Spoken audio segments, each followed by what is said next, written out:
Good morning all students.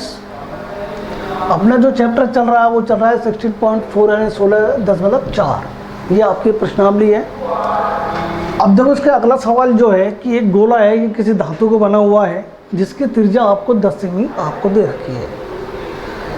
इस धातु के गोले को पिघला करके इसमें 8 छोटे छोटे गोले बनाए जाते हैं। जब 8 गोले बनाए जाते हैं तो प्रत्येक गोले का क्षेत्रफल आपको ज्ञात करना है।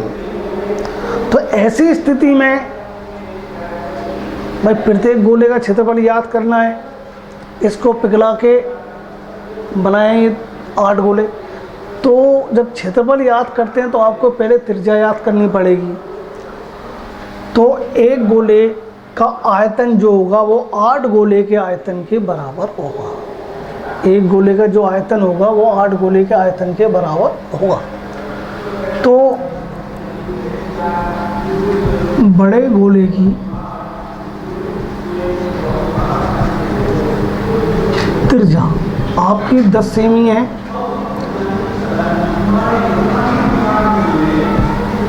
छोटे गोलों की संख्या कितनी है आपकी? 8। तो बड़े गोले का आयतन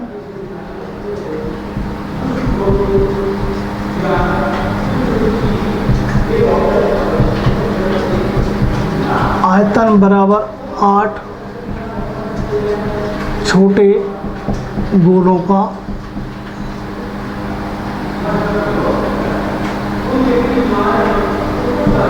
आयतन। तो इसका हो गया पाई आर यानी 4/3 पाई आर क्यू। इसका भी 4/3 पाई आर क्यू। ये कितने गोले हैं? 8। तो इसलिए इसको अपन 8 से गुणा कर सकते हैं। तो देखिए बेटा ये दो संख्याएं समान हैं आपकी। 4/3 पाई और इसकी त्रिज्या 10 गुणा 10 गुणा 10 बराबर 8 गुणा 4/3 गुणा पाई। अब इसकी आपके पास त्रिज्या नहीं है। जब इसकी त्रिज्या नहीं है तो अपन 4/3 से 4/3 काट दिया, पाई से पाई काट दिया। यहाँ कितना है आपके पास? 10 गुणा 10 गुणा 10। और ये कितना है आपके पास? ओनली 8। तो यानी आपके पास बचा 1000 बराबर 8 आर क्यू। अपन को आर क्यू लेना है तो 1000 में देंगे अपन 8 का भाग। 8 का भाग देंगे तो आर क्यू बराबर 8 एकम 8। कितना बचा? इसमें से आपके पास 2 बचेगा। 8 दूनी 16 और फिर आपके पास 4 बचे, 8 बचे 40। अब आर का मान लेना है तो इसका क्यूब रूट निकाल लेंगे यानी घनमूल याद करेंगे। वर्गमूल नहीं, घनमूल याद करते हैं तो इसका घनमूल आ जाएगा 5। तो आपका जो त्रिज्या आ गई किसकी? छोटे गोले की त्रिज्या। छोटे गोले की त्रिज्या क्या कहलाएगी? 5 सेमी कहलाएगी। अब जो प्रश्न पूछ रहा है कि इसका प्रत्येक गोले का संपूर्ण पृष्ठीय क्षेत्रफल याद करो। तो प्रत्येक छोटे गोले का संपूर्ण पृष्ठीय क्षेत्रफल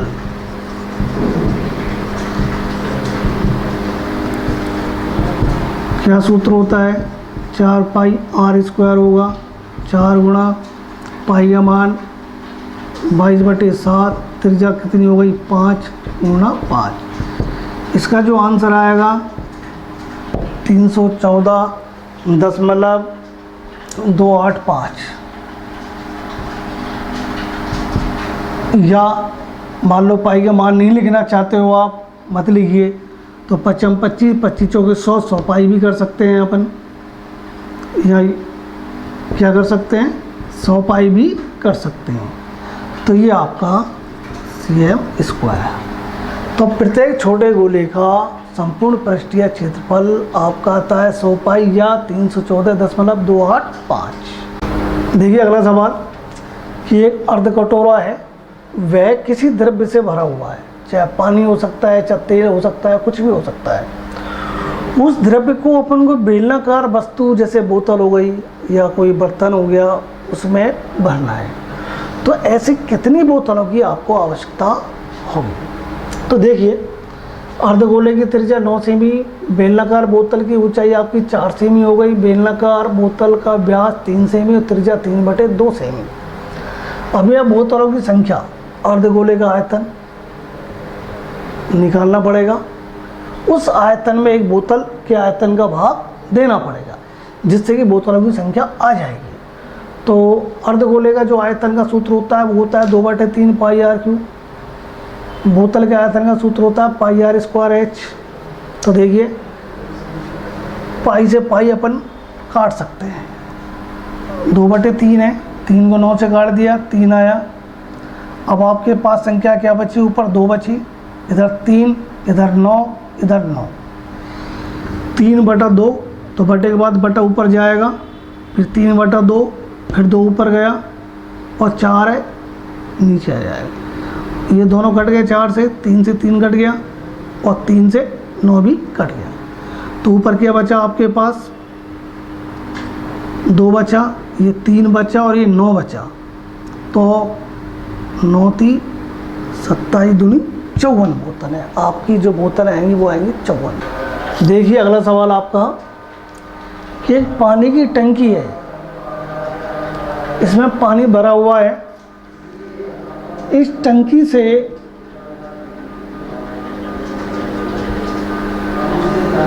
एक गोला है, उस गोले में पानी भर भर के बाहर निकाला जाता है। तो इस टंकी से कितने गोले निकाले? यहाँ पर इसने 3000 गोले निकाले इस तरह के। तो सवाल पूछ रहा है कि पानी का आयतन याद कीजिए, पानी का आयतन याद कीजिए।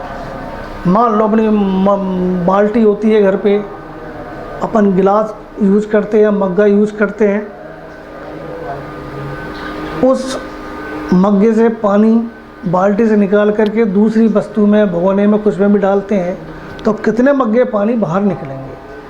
तो वहाँ आंसर आपके पास नहीं दे रखा, यहाँ आंसर दे रखा है 3000। तो यानी मग्गे से या गोले नुमा कोई भी वस्तु हो तो इस टंकी से पानी निकाला जाता है। और कितने गोले निकाले? 3000। तो इस पानी का आयतन याद कीजिए। तो पहले अपन को इस गोले का आयतन याद करना पड़ेगा। देखो भाई, गोले का व्यास कितना दे रखा है? 0.7 cm। कितने गोले हैं आपके? 3000 गोले। इधर त्रिज्या याद करेंगे अपन, 0.7/2 cm। गोलों की संख्या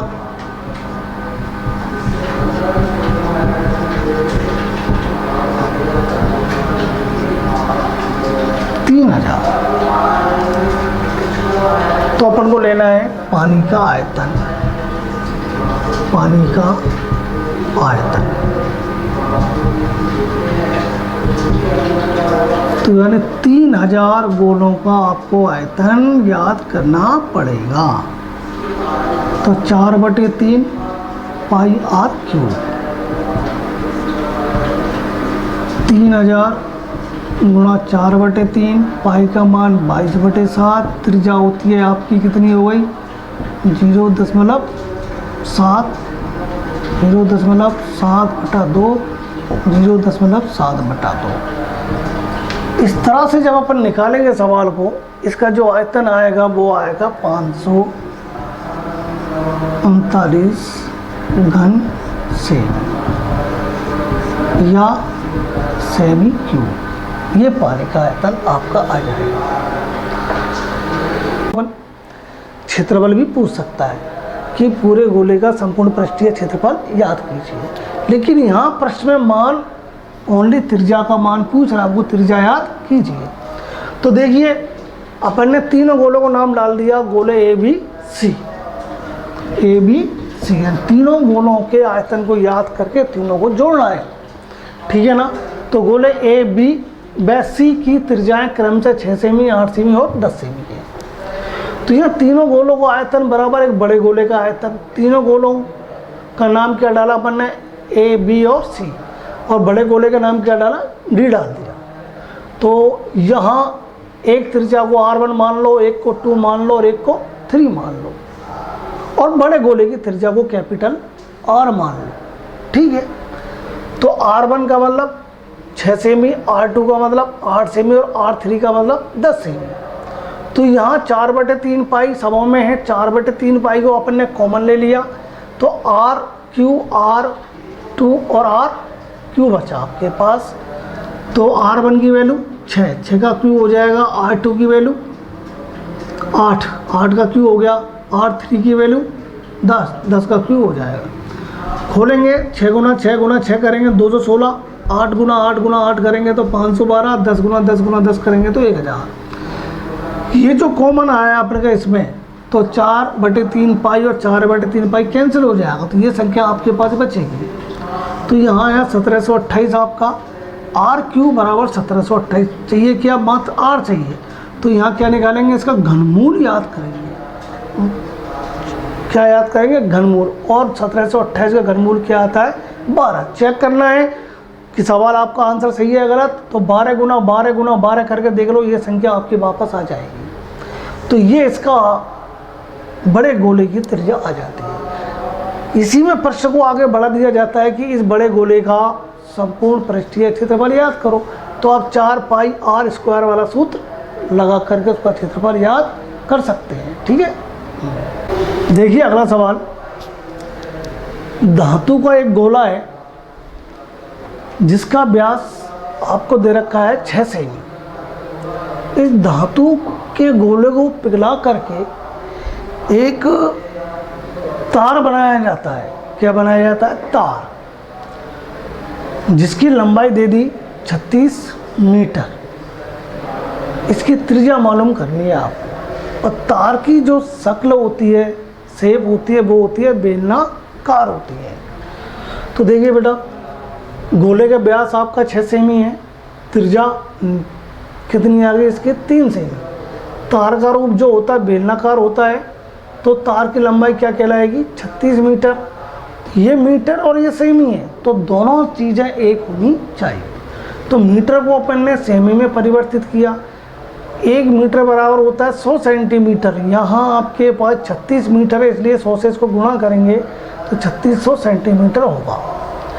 अब देखिए, गोले का आयतन बराबर तार का आयतन। तार कैसा होता है, बेलनाकार होता है, तो बेलन का आयतन होता है पाई R स्क्वायर H, और गोले का आयतन होगा 4/3 पाई R3।